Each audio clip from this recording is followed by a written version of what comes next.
రాష్ట్ర ప్రజల ప్రయోజనాలే ప్రభుత్వ లక్ష్యమని ఉప ముఖ్యమంత్రి భట్టి విక్రమార్క అన్నారు. నల్గొండ జిల్లాలోని దామరచర్ల మండలం వేర్లపాలెం గ్రామంలో నిర్మితమవుతున్న యాదాద్రి థర్మల్ పవర్ ప్లాంట్ పనులను జిల్లా మంత్రులు కోమటిరెడ్డి వెంకటరెడ్డి, నల్లమాద ఉత్తమ్ కుమార్ రెడ్డితో కలిసి పరిశీలించారు. ఈ సందర్భంగా ప్లాంట్లో జరుగుతున్న యూనిట్ల నిర్మాణాలను, ఇతర పనులను పరిశీలించి సంబంధిత అధికారులతో సమీక్షా సమావేశం నిర్వహించారు. ప్రపంచ దేశాలని గ్రీన్ ప్రాజెక్టులపై దృష్టి పెడుతుంటే తెలంగాణలో గత ప్రభుత్వం థర్మల్ నిర్మాణం ఎందుకు చేపట్టిందో అర్థం కావడం లేదన్నారు.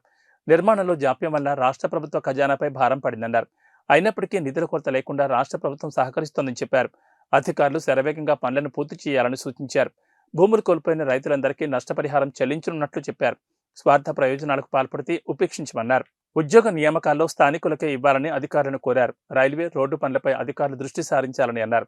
ఈ ప్రాజెక్టు పనులపై హైదరాబాద్లో సమీక్ష జరిపినప్పటికీ క్షేత్రస్థాయిలో పనుల పురోగతిని తెలుసుకునేందుకు సందర్శించినట్లు తెలిపారు. ప్రాజెక్టు నిర్మాణంలో జరిగిన అలసత్వంపై అధికారులతో జరిగిన సమీక్ష సమావేశంలో ఆగ్రహం వ్యక్తం చేసినట్లు తెలిసింది. ఈ కార్యక్రమంలో collector Dasari Harichandana, MLA Battula Lakshmareddy, RDO Chennaiah, Genco CE Sammaiah, DCC అధ్యక్షుడు శంకర్ నాయక్, నాయకులు పొదిలి శ్రీనివాస్, నూకల వేణుగోపాల్ రెడ్డి తదితరులు పాల్గొన్నారు.